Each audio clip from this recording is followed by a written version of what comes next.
Um, well, welcome everyone. My name is Dahir Nasser, and I am so excited to have you all join us today, whether it's in the afternoon where you're at or in the morning here on the Pacific Coast.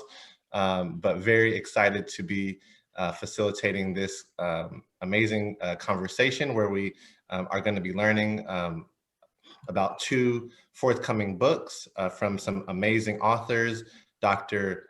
Aneesah Nadir and Zarinah Nadir, wonderful authors and leaders in the Muslim mental health movement over the past several decades now. I'll do a quick introduction of myself, and then I will introduce Dr. Nadir. She'll speak about her work, and then I'll be able to provide another introduction for Zarinah, and then she'll be able to talk about her book as well. So a little bit about me. My name, once again, Dahir Nasser. I have a bachelor's in psychology and a master's in public health. I've been working in California state government now since 2014, working on health equity projects and programs. And right now, currently, I work for the California Governor's Office of Business and Economic Development, managing a $50 million annual grant program that actually does a lot of work around mental health treatment and system navigation services, linkages to medical care, really helping to serve historically marginalized populations all throughout the state of California. I also do diversity, equity, and inclusion training and consulting, working with Dr. Aneesah Nadir, as well as I work with my wife, Aya Rashid, as well, and we're looking to expand the work that she's doing as a marriage and family therapist as well. And so very excited to be a part of this conversation and looking forward to all of the information that's going to come out about these two wonderful authors and their books. So now some introduction for Dr. Nadir. She is an author, a social entrepreneur and social worker with 41 years of experience working with families and communities. She is a retired Arizona State University professor where she taught social work for 17 years. Lost the chat, hold on one second. Okay, taught social work for 17 years. She is also a co-founder and president of the nonprofit organization, the Islamic Social Services Association USA, or ISA. She is known as a trailblazer in the field of mental health advocacy and education and for the promotion of healthy Muslim marriages and families. And I can certainly attest to that. Hearing her speak throughout the years and having a lot of conversations with her, she is certainly an expert in this field. Dr. Nadir is also the CEO of Dr. Aneesah Nadir and Associates and the author of the Before the Nikah Marriage Preparation course. Dr. Nadir is currently working on her forthcoming book, Real Talk Before the Nikah, which is the subject of this conversation today. So with that introduction, I'll turn it over to you, Dr. Nadir. Thank you. And so happy to be on this panel with you today. And looking forward to this conversation. I want to thank Dr. Abbasi, Dr. Hamada, Dr. Bumi is here with us, yay! And certainly Mary, Mary, we love Mary.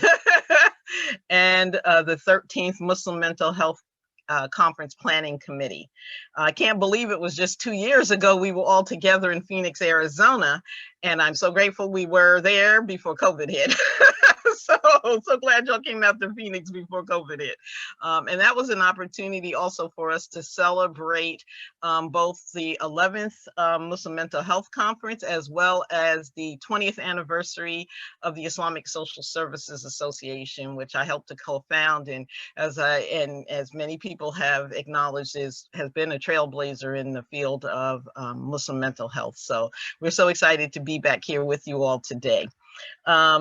I want to just take a few moments today just to share a little bit about this exciting journey that we're on with regard to the publication of Real Talk Before the Nikah. One of the things that I've been like, I'm passionate.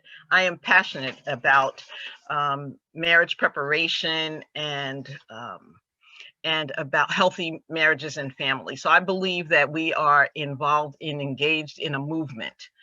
This is a healthy marriage movement. And so for the past 20 years or so, I have been involved in providing education with regard to premarital services and what people need to know before we get married. So I developed a course. I'm the author of a course called Before the Nikah. And that course really came about because I recognize that, I mean, not only do we have 50% of Americans in experiencing divorce and the consequences thereof, and 30 or so percent of Muslims experiencing divorce, but the folks that remain married, you know, certainly we do have healthy marriages, and that is such an important, we got to do more PR for the healthy marriages. But we also have a challenge for those folks who are in marriages that are not so happy. And unfortunately, they're involved in toxic relationships. Perhaps they're involved and engaged in domestic violence. And the consequences of that on themselves, individually, themselves as a couple, their extended family, and the children. I'm really passionate about how marriages gone wrong affect children.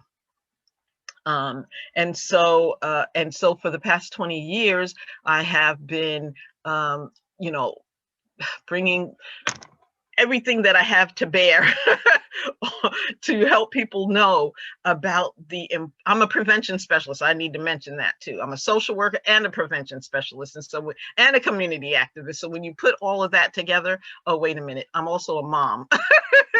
I am a mom and a wife, and all of that kind of comes together for me when I think about helping people do their best in their part in having healthy marriages and families. And so I believe that people need education. That's the other piece. In my private practice, I counseled and, you know, provided counseling services for couples, and oftentimes the issues that they would raise are issues that one of my questions was, did you not know that about him or her beforehand? You know, did you not have any time to? And most people will say, I didn't know, I didn't know, I didn't know. You know, I didn't know about these things beforehand. Either I didn't know about myself, I didn't know about the other person, and I didn't know about the skills I needed to be able to make a healthy marriage. And so that's really what the course Real Talk, I mean, the course Before the Nikah is really all about. It's a 12-week course, 3 months, where my students are committing to participating in the education about a healthy marriage and why that's so important. And we just graduated the most recent class, spring 2021. I'm so excited about that. And we have spent time together over the past 3 months. Most people don't dedicate 2 hours. Man, people tell me all the time, why do I need to engage in premarital education when, you know, it ain't broken yet? Like, we haven't even gotten together. So because the prophet said, and this is one of his quotes, and I base a lot of what I do on this. He was asked, he saw a Bedouin, you know, with his camel, and the camel was not tethered. And so he said to the Bedouin, you know, why aren't you tying up your camel? The Bedouin said, I rely on Allah. The prophet said, tie your camel and rely on Allah. So that's what this work is about. It's about tying our camel, and tying our camel means using our resources, using the knowledge that Allah has given us. And so that's a big foundational piece for before the Nikah, the course. Okay. And so we're spending time engaging and learning about different aspects of ourselves, about our prospective spouse, about how to vet for compatibility, which is so important, so that inshallah we will choose mates, spouses, future spouses, lifelong partners who will be inshallah compatible with us, and that we will have informed consent. So whatever, because we all have problems, we're going to come to the table with issues. I mean, that's a given, but to know what those issues are ahead of time so that we can prepare for those is so important. And so that's what the course has been about. So the book is based on the course. The book is based on 20 years of marriage education, of providing the before the Nikah marriage preparation course. The book is real talk. You know, even when we start off the class, one of the first thing I ask the students, can we engage in some real talk? You know, and that's really what it is, because unfortunately, even the bit of education that we do get, it's not real. I mean, it's not deep. It's important. I'm not suggesting that it's not, because any bit of education we can get about this lifelong commitment that we're about to make is so important, but unfortunately it doesn't go far enough. And so that's what we want to do, is that in the marriage movement, we want to encourage more premarital education, premarital coaching, premarital counseling, you know, get some of the information that we need, you know, before we get married. And then once we're married, we want to encourage people to continue that. I tell people, don't marry somebody who doesn't believe in marriage counseling and marriage therapy. Just don't go there. If they say, oh no, what's that? We don't need that. Then I'm like, not what we want. So you want somebody who's going to be in that process and recognize that you're going to need help along the way. It takes a village. It really, truly does take a village to mold and pull together and develop that healthy relationship that we really want to have, and then to bring healthy, well-adjusted children into that is going to be really so important.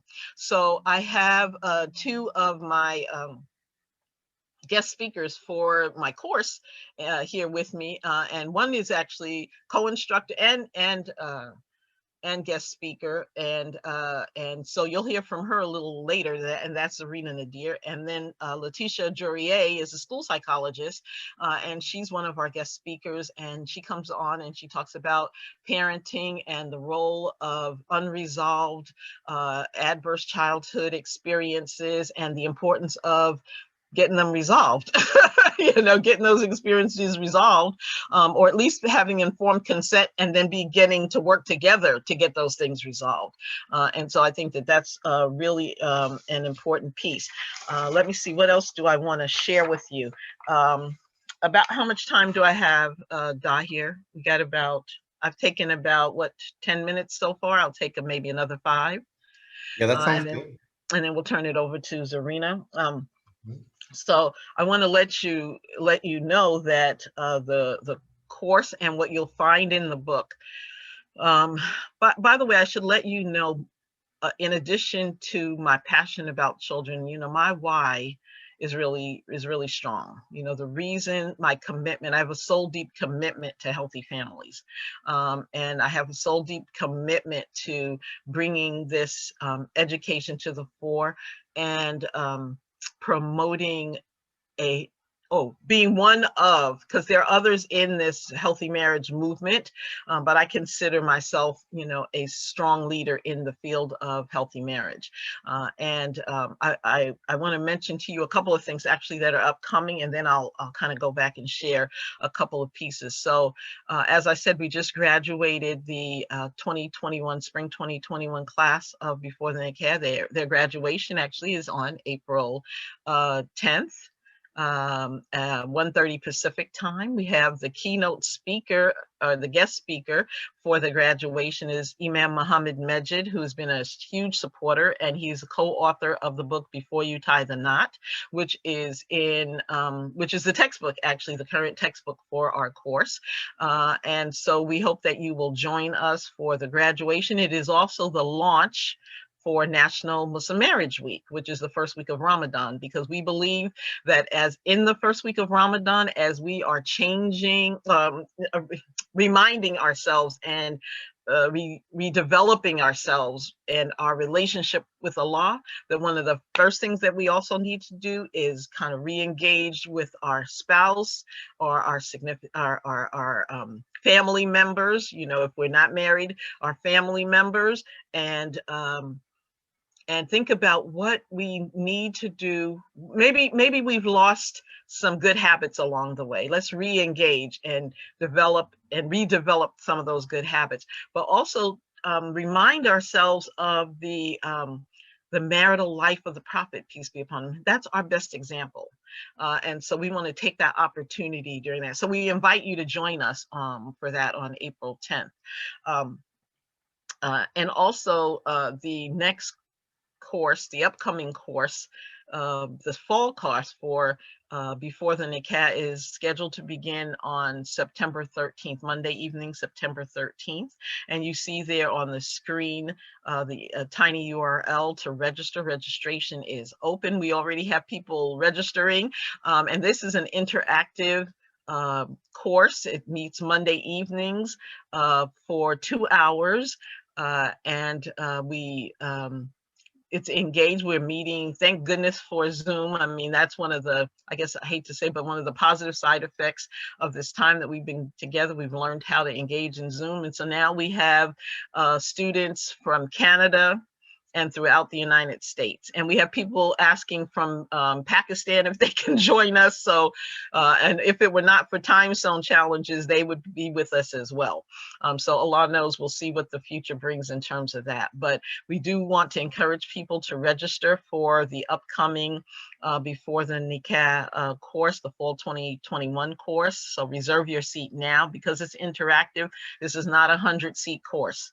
This is not, because we want people to really engage. So the way that the course works is we meet on Monday evenings, we have some lecture and discussion, and you have homework assignments that you work on over the week, and you come back, and we start off with getting to know what marriage preparation is and why it's important, but then we get into who you are.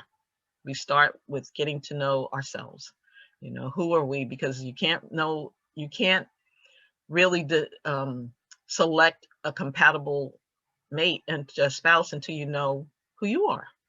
And so we start with that, and then we go on to getting to know what you're looking for in a prospective spouse. We ask you to take some time to get to know what your relationship is with Allah, and what it is currently and what you want it to be. Because, wherever we are today, we can work to be where we want to be, inshallah. We go into vetting for compatibility. We spend some time talking about, we have a vetting process that we take you through. And that's really important. We have a session on domestic violence. We have and red flags and green flags and what to look out for. We also get into communication skills and conflict resolution and our emotions and what narcissism is and the importance of recognizing narcissism in individuals so that we're not duped, if you will. We have sessions on healthy marriage, our health and wellness, on mental health and and our physical health and before the nikah, as well as sex and intimacy, as well as parenting. And we mentioned that, as well as finance. We want to know, because, you know, there's no romance without finance. And when our finances are a mess, then, you know, it really, that's a big, between that and communication, those are two major issues that cause marital problems. We also, let's see, we spend some time talking about cross-cultural and relationships and race and culture and its impact on the marriage, and also the role of the in-laws and all of that. So it's a pretty, I mean, we have folks, one of our guest lecturer is an alumni. She's a two-time alumni. She took the course the first time by herself. She came back with her husband to take the course again. We have also, yeah, there she goes. We also have one of the young women who took the course with me very early on, you know, about, I guess it was about 20 years ago. And then she referred her daughter. So her daughter came back when she was 16 and took the course. Yes. Now we have a young woman who in our spring 2021 class just told us that she's engaged, and she's already got her commitment from her fiance for them to take the course together in the fall. So this is what, and we tell them, we's like, you will find once you've taken the course that there are very few people out there who have done what you've done. And so you're part of a community now, and you are also ambassadors for the healthy marriage movement. So don't stray from the movement. Come back, stay together. We're a community so that we can strengthen each other and be together. I also want to mention to you that one of the other topics that we talk about is the legal issues. And people love that course because there's so many aspects of the legal issues that we need to know before the nikah that people don't even have a clue about. And I think with that, I think that's going to probably be a great segue to our next speaker. So I'll turn it back over to Dahir. And I know that there was a question in the chat, and I think we'll talk about the questions or get to the questions in the Q&A. So I think that's probably a good segue, and I look forward to coming back with you to talk with you a little bit more and answer some of your questions. Thank you so much, Dr. Nadir. That was an amazing overview of both the course, Before the Nikah, as well as your forthcoming book. I'm so excited to share some of my reflections from what you shared after we hear from Zarinah. So I'll do her bio now, and then have her share about the work that she's doing, and then I'll bring it back for some reflections from me, and then some of the questions from the audience. So, all right. So now for the bio for Zarinah. Zarinah Nadir is a licensed attorney and a local organizer in Arizona. She teaches criminal justice and sociology at the University of Dubuque. Zarinah graduated from Arizona State University, summa cum laude with a bachelor's in Spanish and with high pro bono distinction with her Juris Doctor. Currently, her practice focuses on access to justice for civil rights and justice within the home. She serves on the board of the Islamic Social Services Association, USA, and Arizona's Muslim Police Advisory Board. Having contributed to the community since her teens, Zarinah is an Arizona fixture, absolutely attest to that, being featured in multiple Tempe History Museum exhibits. Her book, Legally Savvy, is due out at the end of this year, which focuses on making law accessible for the rest of us. And I'm very excited to read that once it's available. So with that introduction, I'll turn it over to Zarinah. Thank you, Dahir. I appreciate that introduction so much. And Assalamu alaikum, everybody. Good morning, good afternoon, depending upon where you are. I'm honored to be here. I'm honored that the Muslim Mental Health Conference carved out this nook and enabled us to be featured as authors here in this author's hour. Mashallah, there's so many incredible publishers out here within our community publishing incredible research. So this is truly an honor, and it's great to see all of you here as well.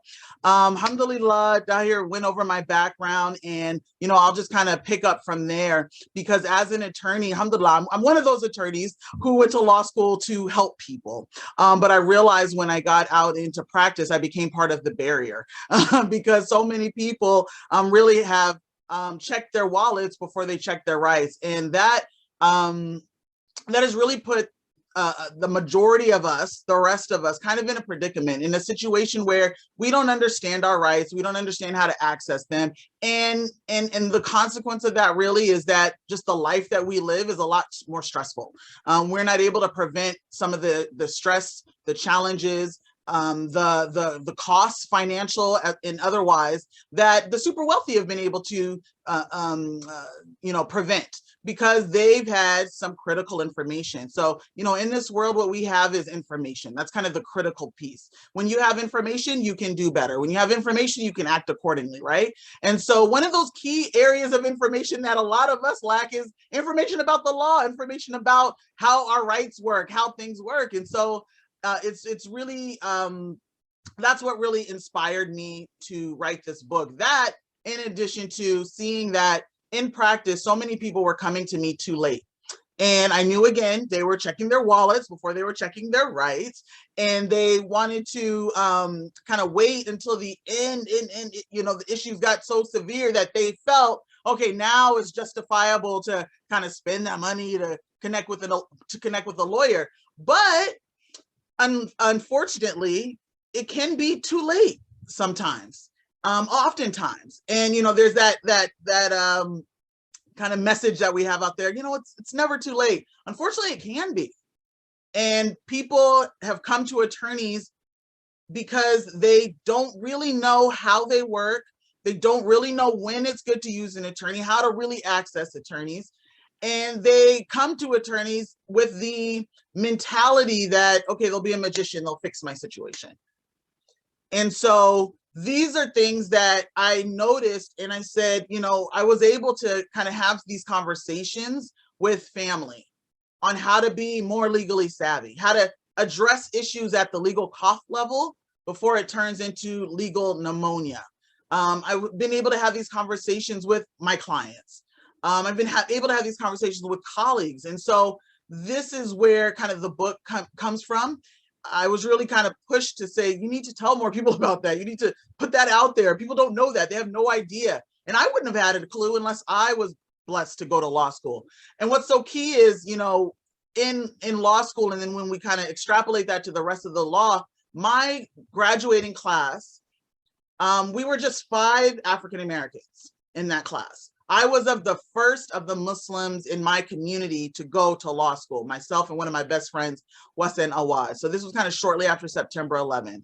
We had like a couple other attorneys, maybe 1 or 2. They weren't from our community. So that's why, we are the first of the community to go.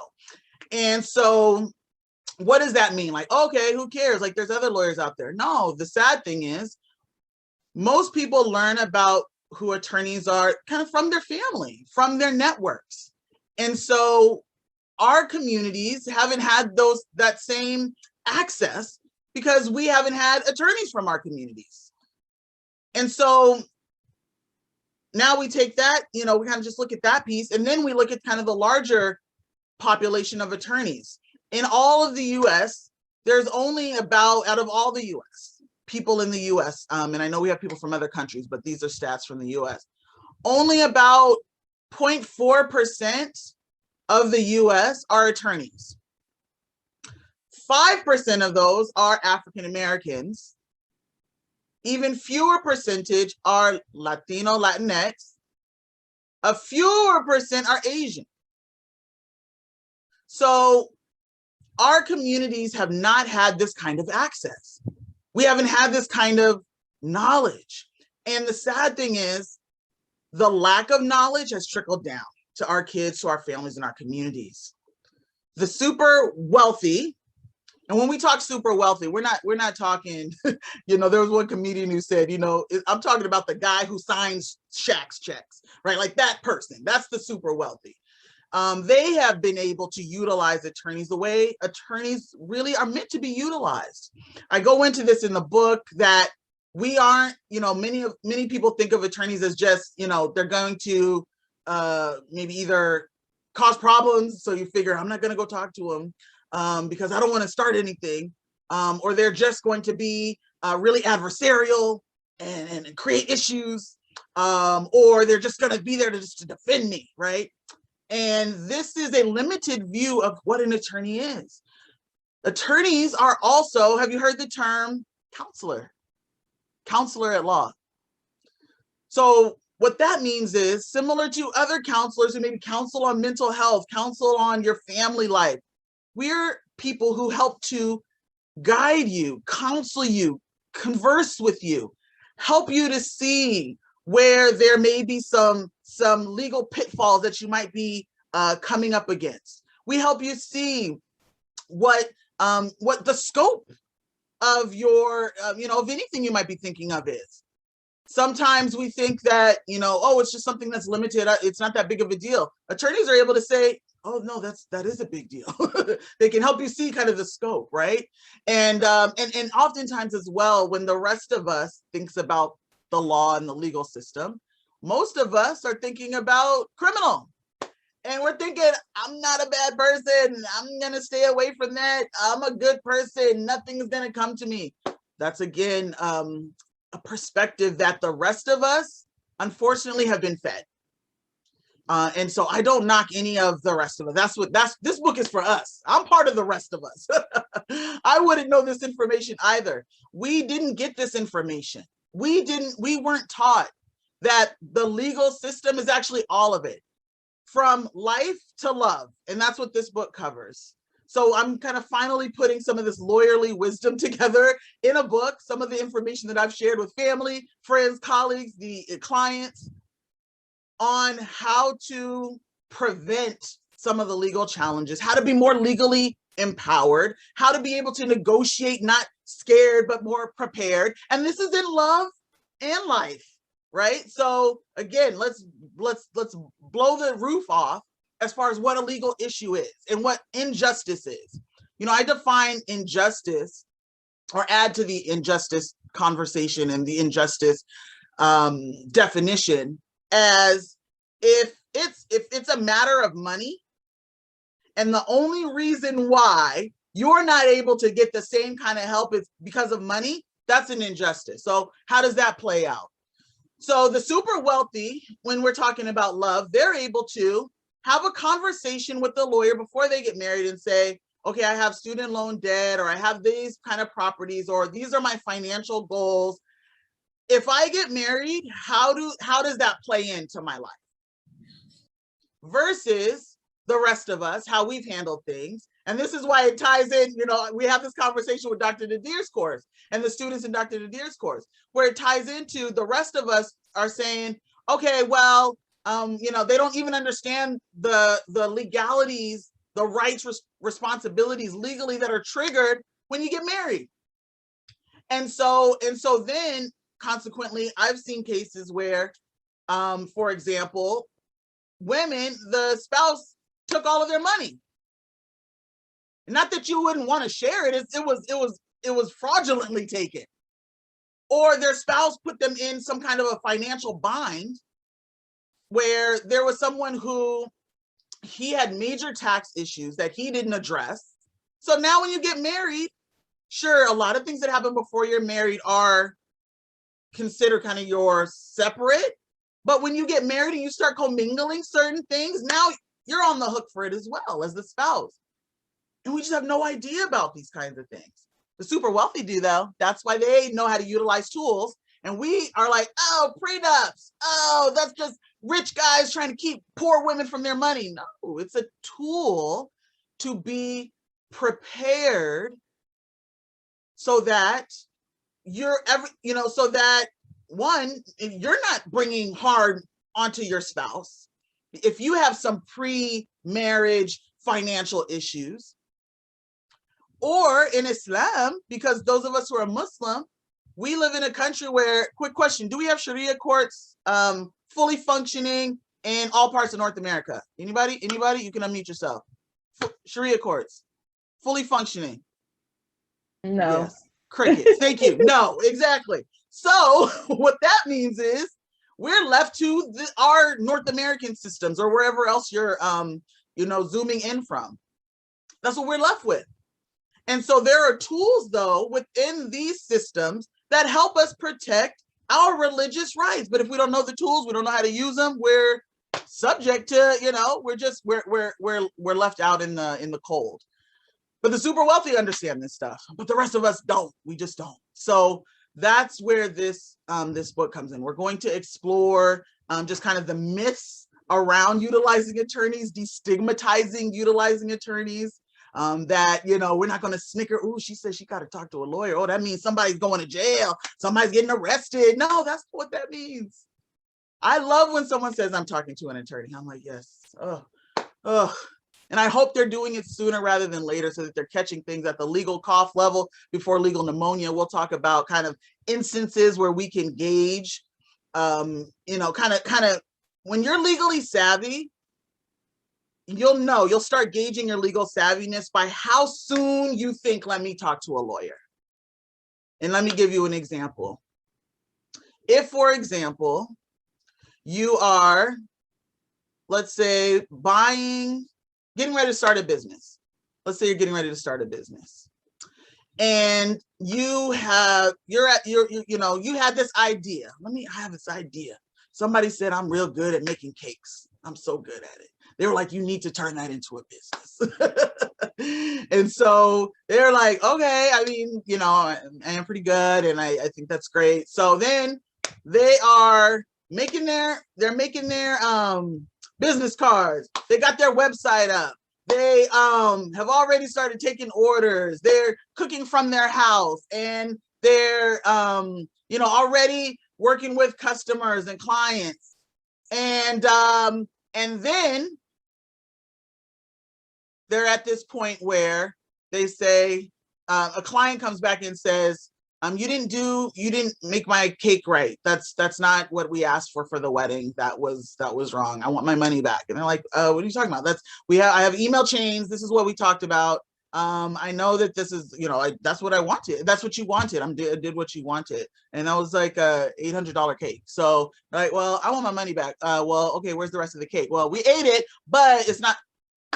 At what point should someone have consulted with an attorney? Anybody? Unmute yourself.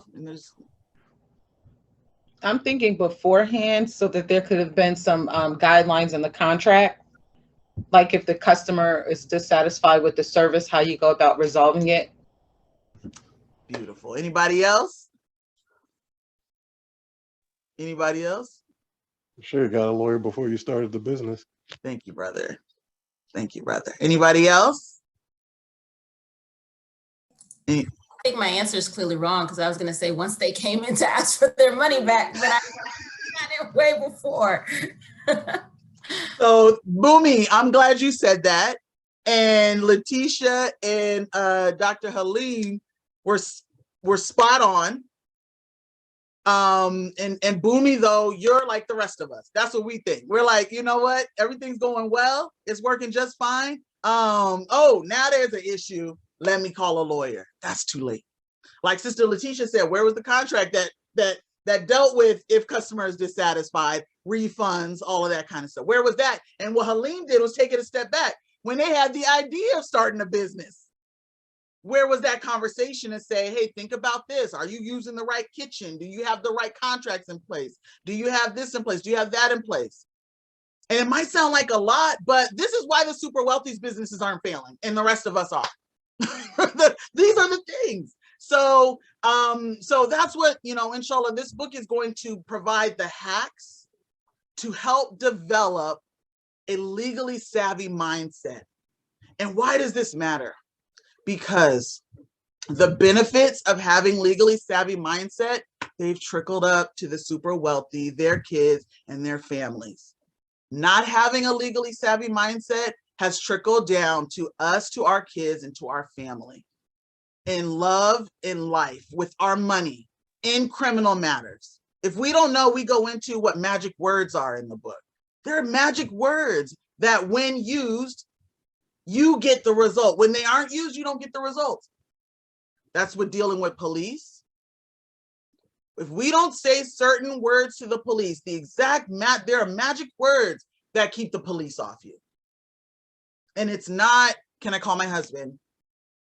Can I call my wife? Can I call my parent? That's not the magic word. Anybody know what it is?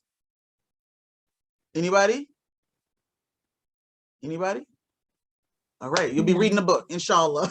No, somebody unmuted? Zarinah. Hi. This is why we do it, for the next generation. I saw Boomy's child.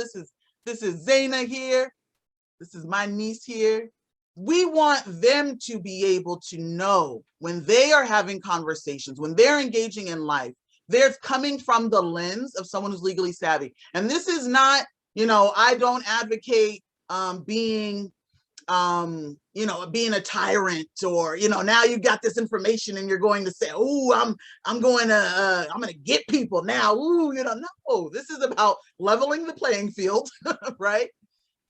Because the rest of us have just not even been on the right field. Like the game has been playing. We got different rules because we don't know the rules. So this is about leveling the playing field, but it's also about, we don't want to be played.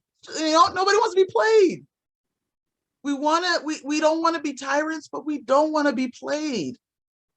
And as Muslims, when we get this knowledge with our fairness and justice and all of that embedded in our core, we will help to make the world a better place, because we'll be able to say, okay, I don't suggest handling it like that. Not to be a lawyer, don't give legal advice, but just be more legally savvy and say, I think you might want to call, I think before you do that, brother, sister, get a conversation with an attorney. I also talk about resources, obviously, because like I said, most people are checking their wallets for their rights. I give resources on how to affordably have access to justice, because there are tools out there that we just don't know about. So, we're talking about how lawyers aren't just for bad things. We're going to be talking about, unlike fine leather, right? Cast iron skillets and J-Lo, legal issues don't get better with time. They don't. So early intervention, which is what Dr. Nadir preaches with marriage education, right? That's why 16-year-olds take the class. That's why people weren't even thinking about being married, take the class. That's why we want them to get this information early. Before they're with somebody and they have confirmation bias, that's when you're like, I like them, so I'm just gonna fit it in. I'm gonna forget about what I see and I'm just gonna fit it in. So I'm gonna forget that they have unresolved immigration issues. I'm just gonna forget that they have unresolved tax issues. It's gonna work out. Level conquer all. No, it's not. That's not how the super educated, informed about being legally savvy handles things. That's how the rest of us do. And sadly, the consequences are awful. I'll just end with, there's several issues that have come up just in the last month, but people have been dealing with. And these are some of the financial challenges that people deal with when you're married. So one, we have these stimulus checks that are coming out. We are seeing, and I'm hearing from women mostly, where husbands are taking their stimulus checks. They don't know where they are. They're like, you took it. Another situation. Husband sold the house from under the wife. Sold it. She's like, did I have rights to that? Can he do that? Who's she gonna ask? Where's she gonna, these are the issues people are dealing with. Another woman, my husband's not letting me work and he's threatening me that if I keep trying, he can deport me. I can't tell you how many, this is a legal question, dealing with relationship, with marriage. He said he can deport me. So now, consequently, she's not working. If he decides to leave her, she has nothing. If she doesn't have a bank account to even have access to be able to afford anything, right? Any kind of help. She is thinking he can just abuse me and oppress me because he can just deport me. She doesn't know her rights. Another person who is who married someone who was extra reckless, didn't realize it exactly, but it kind of came out. But these are the consequences that happen. And so now she's paying like 10 times more for her car insurance because he's reckless and causes a lot of car accidents. I've heard that on others, the husband with the wife too. So when we talk about why should we prepare for marriage and life and all of these other things, because the bar is high, like it's weighty. It does matter. It does make a difference. It makes a huge impact on your mental health. If you're in a relationship with all of this stress going on, there are some people who they have serious mental health breaks because they didn't know what they were getting into, and now they're in it, and now there's law that's keeping them in, there's lack of knowledge that's keeping them in, right? There's all of this other stuff that's keeping them in. They also are experiencing mental health challenges. Some people lose their entire faith. They're like, I was good my whole life, and I listened to my parents, and I ended up with this. Is God with me? These kinds of conversations happen. I hear them. I'm sure some of you are leaders here. You've heard these conversations. There's that hopelessness. Not to mention people thinking the only way I'm getting out is by taking my own life, or the life of their spouse, or their spouse is, taking their life. So this is a bigger issue than we've put credence to. And so I love working with Dr. Nadir to be able to share the legal side of things on marriage, but also the book in itself. It goes into not just the I call it love side of life, but also life, our finances, the rest of the way we might be dealing with business. It's just going to give you that mindset, inshallah, to be more legally savvy. So with that, I'll turn it back over to you, Dahir. Thank you. Wow.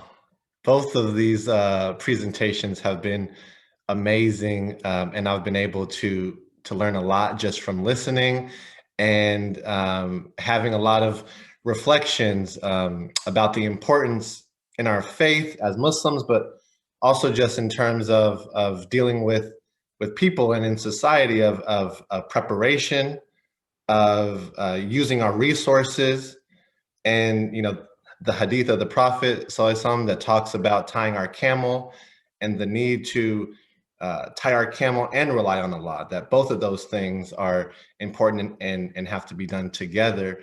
And I've seen so many examples, unfortunately, where folks get into relationships with the idea that things are just going to work out, and they don't do the same level of due diligence and preparation and education that they would for choosing what school to go to, choosing what restaurant to go to, even sometimes. We go on Yelp, we read reviews, we do a lot of background research in terms of where to eat. But when it comes to choosing someone as a life partner, there's sometimes less due diligence and research that's done, and the consequences in terms of our mental health are significant. And as Zarinah was mentioning, the reality is, we spend so much time with our partners, and as we see in terms of this pandemic, you could be at home spending even more time than you had originally imagined with this person, and the kids that you all have. And so, you want to be clear, what you bring to the table, as well as what you need in terms of a compatible spouse to bring to the table, and being able to get past sort of the superficial conversations of, oh, do you want kids? Yes, we want kids. Okay, good. But it's a lot deeper than that.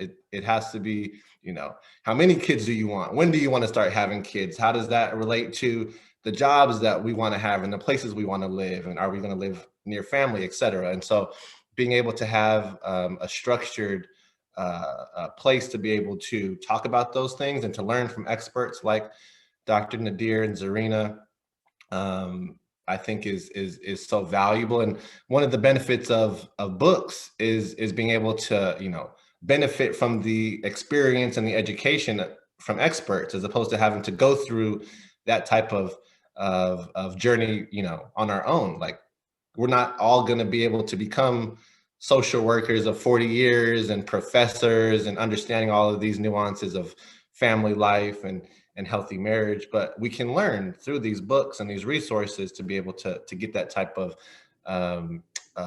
education, those skills, that knowledge. And the same with the law. We're not all going to go to law school, but certainly being able to learn from a counselor like Zarinah, I think is vital to being able to prepare ourselves to be able to build that legally savvy mindset, to be able to navigate life and make decisions in a way that will benefit ourselves and our children. One other point, just as a reflection, is children are some of the most affected people when it comes to families, and family life and family courts and the justice system. And so just, you know, if you're not going to do it for you, do it for those potential children that might come into the picture. And as a father of two daughters, I think about, you know, I wouldn't want my daughters to marry someone who isn't willing to go through the type of education that's necessary to be prepared for having a healthy marriage, having a healthy family. And I think that all parents, fathers, especially as we act as walis, should encourage everyone to get premarital education, to understand the rights and responsibilities that they have, and to ensure that, you know, if there is going to be a suitor who comes looking to marry our daughters or our sons, to be sure that they're willing to take a course like before the Nikah, to read these books, to educate themselves and to really understand if they're able to fulfill the rights and the responsibilities that come with becoming married. So I'm very much an advocate of these types of educational opportunities, and building our toolkits and our skill sets for these important decisions in our lives. And I just want to thank Dr. Nadir and Zarinah again for the work that they're putting into building these tools for all of us to benefit from. I think now I'd like to open it up to see if there are any questions from the audience, or if there are, you know, additional reflections or conversations from the speakers that they'd like to add to the conversation. I think there was a question about whether or not our books will be available on audiobook, and they will be ebooks as well, but I don't know if they'll be audio. I think ebook, but not audio, at least not in the first iteration, if you will. And they're scheduled to launch this summer. So please make dua for us. We're still working through and learning more and more about. We have a great coach in the Power Author Academy. So we've been working to get our books completed so that they can be available. And Sarah asked Zarinah if we could post a registration link for the fall before the Nikah. She asked whether or not our class is for married people as well. So yes, we have had married people. It's ideal because you know, this is about prevention and early intervention as much as possible. I'm encouraging people to take the class before they even think about getting married. They don't even that 16-year-old wasn't looking to get married anytime soon. But it's a good time to take it way before. It's a good time to take it, you know, when you are ready to take it. Even if you don't have a fiance, it's a good time to take it when you're newlywed. It's a good time to take it when you're married and you're like, there's a lot of stuff I didn't know, but I want to know now. Because in addition to your own marriage, you're wanting, as part of being part of this marriage movement, to be ambassadors, to be helpers, to be maybe part of a marriage support team, so that you can give good advice. And the more information that you have, the better support that you can be for someone that you know and love who's getting married. So certainly, Sarah, that would be just fine. We love it. A lot of times the married people can bring some perspectives in, because the class is made up of people from so many different age groups, some who have had experiences, some who haven't even spoken to someone for the purpose of marriage. So it's been really great when we have people who come who are married, and they just can share some of the experiences that they've had and make it even more practical and real for the students. I know that was something that's been reported from our students as being favorable. What they love most about the class also is that mix, and hearing real life examples as well. But of course, and because we as a community have to help each other. That's what this is all about. Everybody's not going to be able to take the class, like Dahir said, be the this, be the that. But if you can be there, you can get knowledge, you can get information that helps to open the doors, and the ripple effects really impact our community as well. And someone asked Hella to answer the question of what are the magic words to an officer.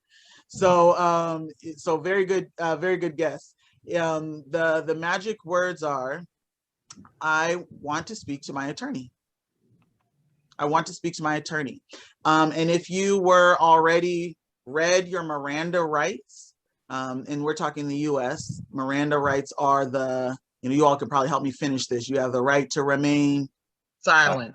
There we go. You have the right to an attorney. There you go. Okay, you guys know. Thank you. Anything you say can and will be used again, right? All that kind of stuff. That means that means you're under arrest.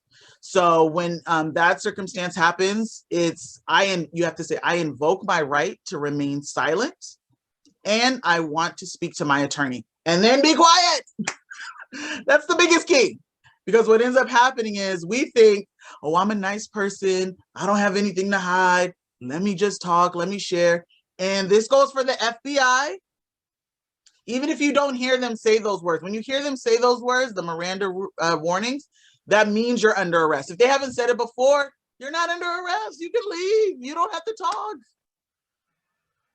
So like I said, we're still seeing this today, even with FBI cases. They are still coming to our brothers and sisters' homes. We had an incident just recently that we heard about in our neighborhoods, our kind of area here. And the FBI questioned this brother for 4 hours in his house. And he's thinking to himself, oh, I'm a good person. That's why I let them in. Legally savvy pop quiz. FBI comes up to your door and says, I want to have a conversation with you. What do you do? Do you ask to speak to an attorney? When do you ask to speak to an attorney? Unmute yourself. Wow, right away. Can you say at that point, I invoke my right to be silent? I would like my attorney. Exactly. And that's great, Sister Letitia. That's perfect. And what Hala said too, where's the warrant? Because if there's no warrant, so this is the difference between the rest of us and the super wealthy. The rest of us think it's rude to invoke our rights. Yeah, I don't want to be, right, Sana? Yeah, exactly. I'm so glad you clarified that, because I was really thinking, I was like, I would never actually say that if in that position. But you clarifying that one statement about how we feel versus how we should act makes a huge difference. Awesome. That's super why wealthy, the book is so important. Mm-hmm. Super wealthy and entitled people of our society. They know, like, I just have rights. I can invoke them. We, rest of us, minorities, whatever. Oh, I don't want to be rude. So they can come in. And you know what happens when they come in? They're talking to you nicely. Law enforcement can even lie to you. They have that ability. They can say, I already talked to somebody. They said you did this. Now we can make a deal. And that's just to see what you're going to say. We had a circumstance where the brothers, they asked him some questions and they said, did you know this person? And he was like, no, I don't know. Muhammad, I mean, there's a million Muhammads. I don't know that one. I don't know. Well, turns out that brother was at the same masjid, at that same Juma. And they were like, I didn't know that. I wasn't. So the more accurate answer would have been, not that I know of, not to my knowledge. But the most accurate answer would have been, don't talk to him without your lawyer. Your lawyer would have said, you don't have to answer that. Where's the warrant? Like Hala said, you don't have to answer that. What are they looking for? What do you need? That's what your lawyer would have said. What are you looking for? So we've seen circumstances where people were legally savvy and they were able to say, talk to my attorney. I'm not going to go down and have a conversation. No, you cannot come in. They said it politely, you don't have to get arrogant again. Remember, you don't have to be a tyrant. You just don't want to get played. So you're just like, no, I talked to my attorney. They told me the 3 most powerful words in the English language, and you don't say that to them, but my attorney said, I don't have to talk to you. And then they leave. But the brothers and sisters and all of us, I'm sure, have at least a friend of a friend, if it didn't happen in your own family, of somebody who invited them in, and now they can never get rid of them. They keep coming back. And what they're doing is looking for inconsistencies. And that's how people end up in federal jails, because they forgot to say, oh, I guess Muhammad was there. I forgot. Oh, now you lied to the authorities. And now what they're trying to do is get you to be a place where you'll make a deal with them. They're trying to make people informants to say, oh, I know you have family who's trying to come here from another country. We can speed that along or make it really difficult for you. These things are happening right now. We just got this call. So that's what's so key about being legally savvy. And when we're legally savvy, when we have the knowledge, we're more confident. So you don't have to be scared. You just be prepared, and you'll know how to, and it can still be scary. I'm not saying it's not going to be scary, but you'll just feel a lot more confident, especially when you start flexing your muscle more. And this is so important. This is all about preparation and education. And I want to also give a plug to Therapy with Aya. We work really close together. We collaborate. So people, I'm an educator and a coach, but I'm primarily an educator. And when people come to me and I notice that they have issues that need to be resolved in counseling or therapy before they get married or at the early phases of their marriage, then I refer them to Aya Rashid. And Aya Rashid practices Therapy with Aya, and you can find it online, therapywithaya.com. She's in Northern California, but of course in the pandemic, she's also providing services all over.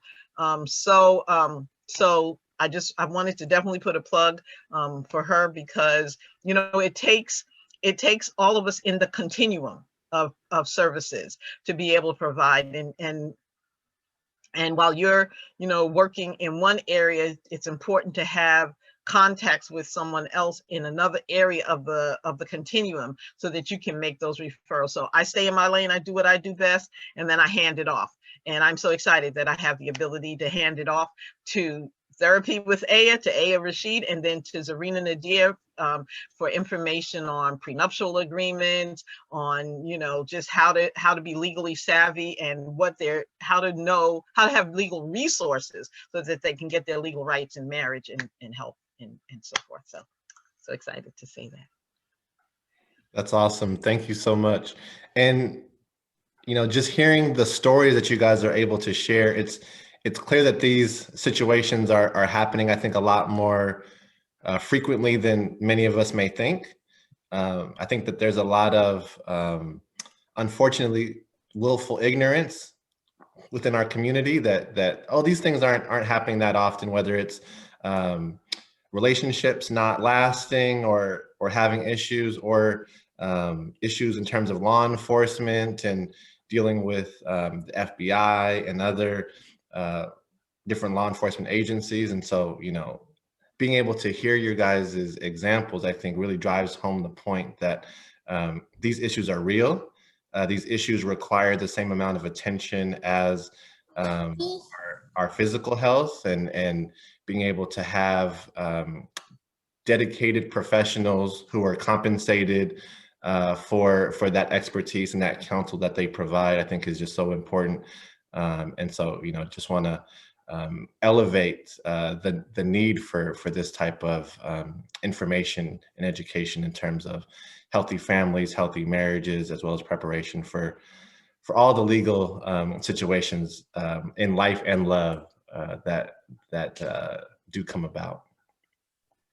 Any other questions from the audience? And before, as you get to the next question, in our organization, we work on making sure that access to great attorneys is affordable.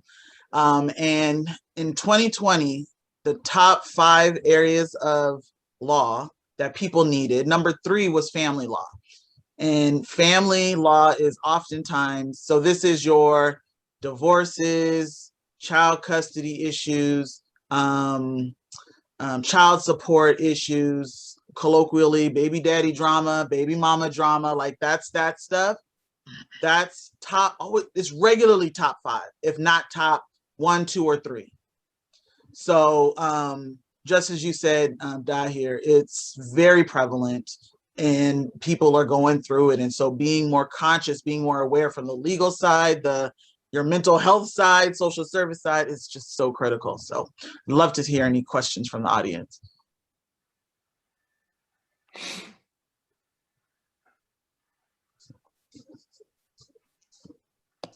Can they unmute themselves? Oh, and I see a question in the chat. Questions or comments? Yeah, comments. We'll take comments. We love comments. Do you think this is important stuff? We love to hear that. Mary, how much more time do we have? We have until 3, so 20 more minutes. Oh, cool. Great. Okay, yeah, let's have a chat. There is a question about, do you do one-on-one consults? Yes. Dr. So, Aneesah? yeah. I think that was Hala. Yes, I will. So if you have somebody who, would like to just have a consult about whether or not the course would be helpful or what we're going to learn in the course or, those kinds of things, or just what they need to be thinking about in preparation, then certainly, yeah. But I will certainly encourage, I'll share with them what we do. I'll share with them how it works, and I'll share with them why it's important. So absolutely. Yeah, I have a young man who was a former, he's a graduate of my course, and he just let me know he's getting engaged. And so tomorrow night, we are doing a coaching session with him and his fiance, and we're talking about some of the things they need to know. Zarinah and I are going to do this consult together, or coaching session together, and we're going to talk to them about some of the legal concerns, maher, prenups, and also some of the kind of realities. She's a new Muslim, he's born and raised, there are different cultures. What are some of the things that you need to consider in your as you get married, and in terms of compatibility and readiness for marriage. So that's just one example. It looks like Hala has her hand raised. Assalamu alaikum. Yeah, no, I've been quiet, just typing in the chat so far. But I did have a question, and it's interesting because I'm really interested in this intersection between the criminal justice system and the mental health system and how they kind of feed into each other in some negative ways. And it never occurred to me until we were talking, Attorney Zarinah, until you mentioned this connection between like people's legal troubles and their mental health. And it never occurred to me to ask an attorney about, the legal side of things. So I was wondering if you could speak to that sort of like pipeline where so many people in the criminal justice system, what they're really suffering from is mental health issues. It's a little bit of an aside, but it really struck me when you made that connection. Thank you. Well, thank you for asking. It's not an aside. It's so on point. Some of the things that we see, and I see in my scope of practice, is that is that people have been having a hard time navigating the system to get mental health treatments. And we've seen where getting an attorney involved got them services that they needed. You know, and so there's definitely a connection where if you don't have certain resources, and having a legal resource is a very key resource to have. If you don't have certain resources, then you're not getting certain help. And then there's that kind of spiral effect, right? That ends up happening where sometimes instead of getting proper mental health assistance, the next line that's called is law enforcement that typically don't have experience in that area. So that's one piece. It does make a difference. We see that with people who have other you know, disability needs. They're not getting pushed through the system. Or if you don't have, check this out, if you don't have powers of attorney in place for your adult kids who have mental health challenges, but now they're over 18, they're an adult. So you now are dealing with them, you know, maybe you didn't get it in that moment when they were kind of more lucid, right? And they were able to get those kinds of documents in place. So now they're having a crisis and there was no power of attorney in place. And you don't have the right to step in legally. Now it's a legal issue. You can't legally step in. So it is, you know, there's a lot of things that happen to people, unfortunately, when the family unit, and that's why we say, like, more of us who get legally savvy, that's going to help our families, that's going to help our communities. Because even if, you know, they don't have the lawyer, but you do, somebody can say, all right, so-and-so's feeling better right now. Let's help them get this stuff in place. And, you know, obviously we got a lot of the cultural things to overcome, but this is where the book comes in, where, you know, helping people understand has nothing to do with I'm a good person, we're good people, that's why we don't do that, or I'm a good person, that's why we don't get our wills done because that's calling on death, right? I mean, we know there's different cultural mentalities around these things because we just don't understand. A lot of us come from other places. We don't know how things work in North America, right? Other countries, the law is maybe set up to ensure that, you know, families can step in and all of this kind of stuff, but not in America. You over 18, you're an adult. So that's one thing. And then two, the stress of it. I mean, just the sheer stress. Can you imagine the people who are in marriages, and they're in marriages simply because they don't know how to get out, legally speaking. They're in these marriages where the spouse is telling them, if you tell anybody about what we're doing, what I'm doing in here, I can deport you, when they already got their 10-year green card or whatever. You can't do that. And there's something called VAWA, right? Violence Against Women Act that protects people who are being abused, where they don't have to rely on the person who is sponsoring them. And the sad thing is, the worst of, unfortunately, this is not always, but this is a segment of the society they will play the system. They know the system. It's the good people who are like, I just want to do things the right way. Fi sabilillah, like, I fear Allah, and they don't get this knowledge. So they're being played. You know, we're Muslim. Muslims aren't people to be played. We have mercy, but we're also about justice. And when there's justice not present, how do you know, where's the mercy? So we have to understand both. It's like Prophet ﷺ and Dr. Nadir brought up the hadith. We tie our camel and trust in Allah. We don't just leave our house unlocked. We don't just leave our car unlocked. We don't just marry whoever because he's a good brother, she's a good sister. We have to be aware of this stuff because the mental health of that, there's people, literally, domestic violence has gone up in the COVID era. It's gone up, plain and simple. Divorces are going up too, but then there's people who are stuck because they don't know where to go. They don't know how to find the resources.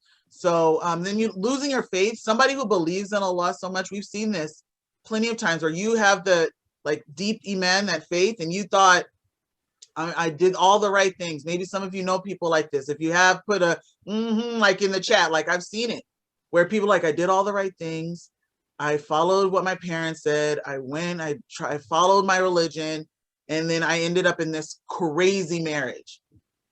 And this person took all my money. I got a kid by them now. They're abusive to me. They're this and that. And they're like, hijab comes off, this, you know, and not that you have to wear hijab or anything. It's just, these are signs of like, I'm losing my belief. I'm losing my faith. And that's a sad situation. That's a mental health situation. So I hope that answers your question, sister. No, it absolutely did. Thank you so much. And you know, I know Dr. Rania Awad always talks about like having an integrated team, and it seems like adding an attorney to the team, to the mental health team, seems like a good idea. Thank you so much. Absolutely. And if not adding direct, you know, like they may not be there regularly, but they're accessible. They're regularly accessible. Absolutely. Yeah, especially for the practitioners, and especially when we're working with marginalized populations that are already at a disadvantage. Thank you all so much. Yes. Thank you. When as a guardian ad litem, I would serve on the committee basically for youth. I would work with children who were removed from their home for abuse or neglect allegations. So that's who I was the guardian ad litem for, looking out for their best interests. So I would go to those meetings with the social worker. They would do the EIPs, right? So I would be there at those meetings and help to provide recommendation. Now that's the public defender world where the government is paying for me to be there. And the sad thing, right? The rest of us, most of us, we make just too much to be considered, right? Getting the free services, but not enough to use attorneys the way the person who signs Shaq's checks are able to utilize attorneys.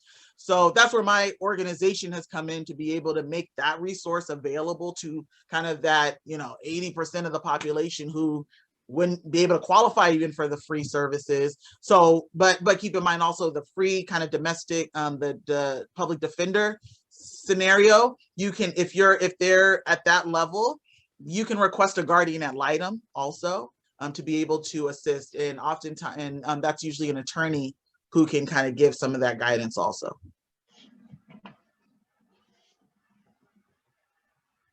Thank you, Hella. I see you in the chat. Other questions? We have about 5 minutes left.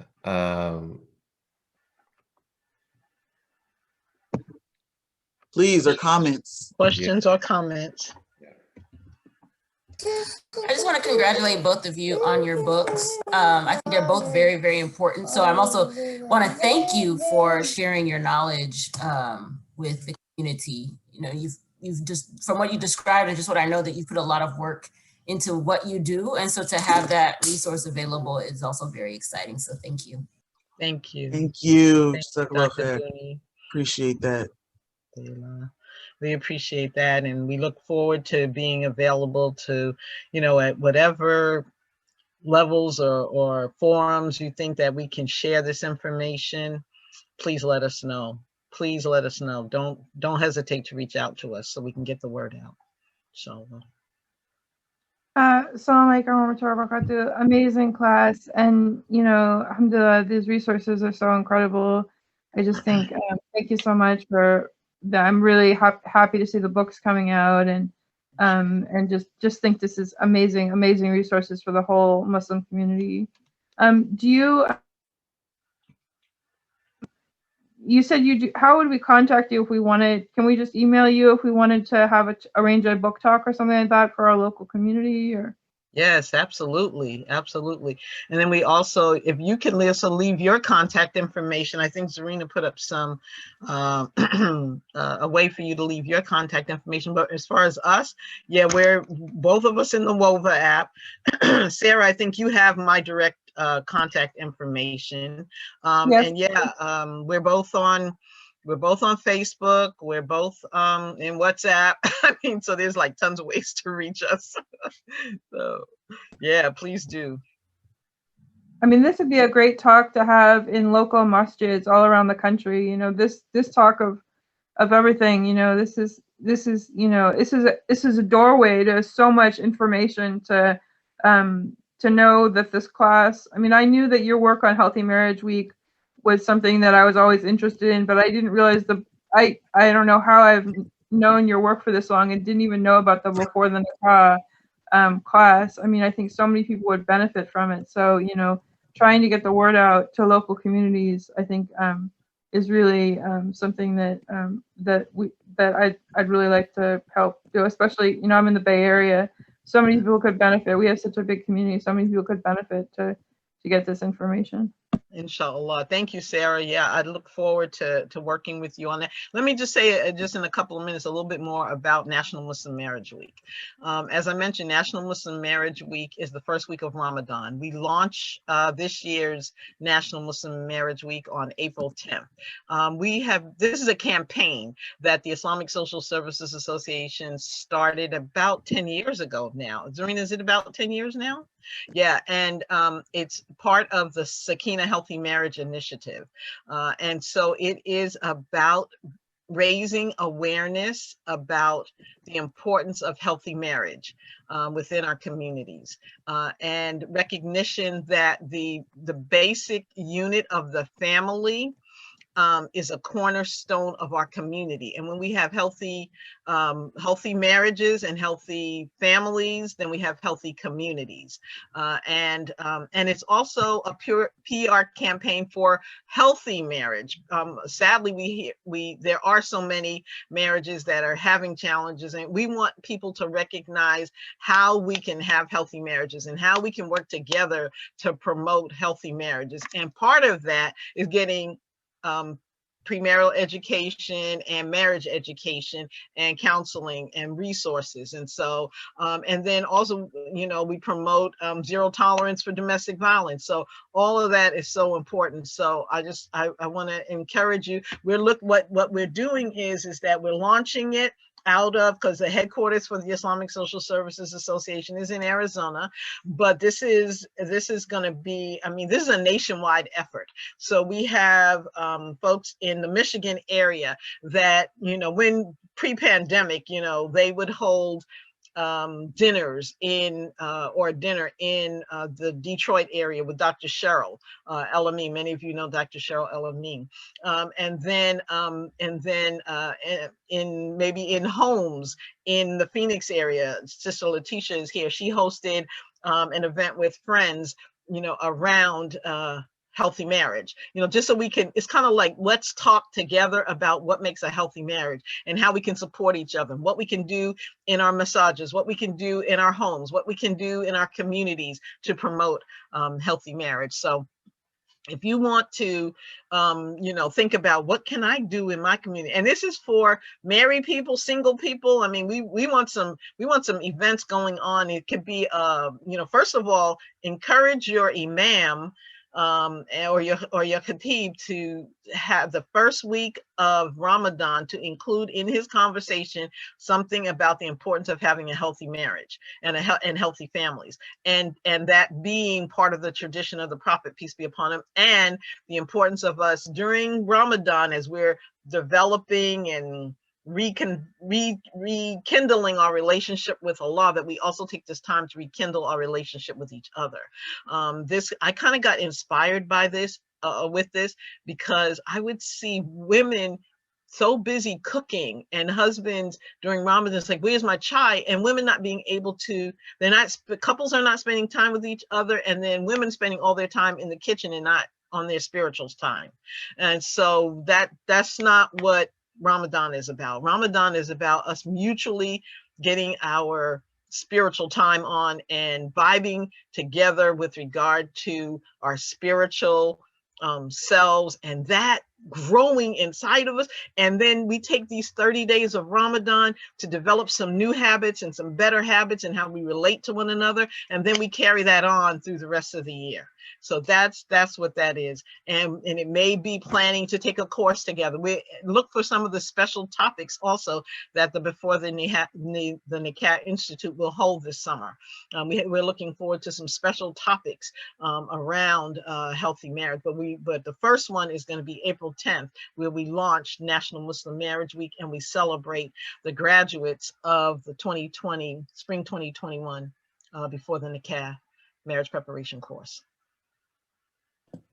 MashaAllah. You couldn't have done that any better. It's now 1 minute before the session.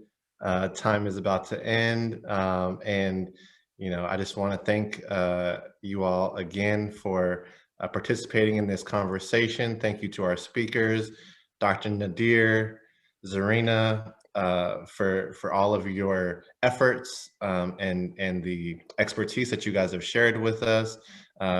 You all please do spread the word about their books as well as the Before the Nikah class.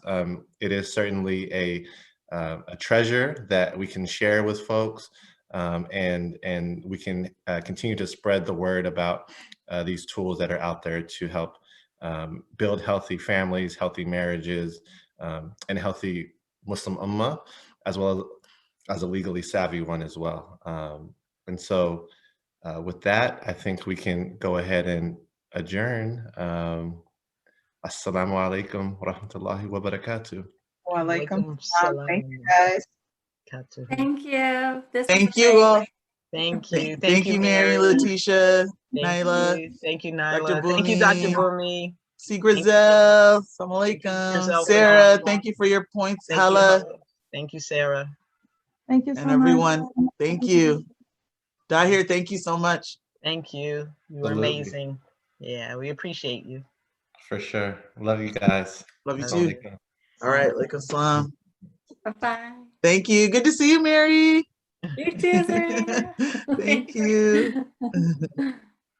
All right, take care, everybody. Okay. Bye-bye. Bye. Assalamu alaikum, everybody. Assalamu alaikum.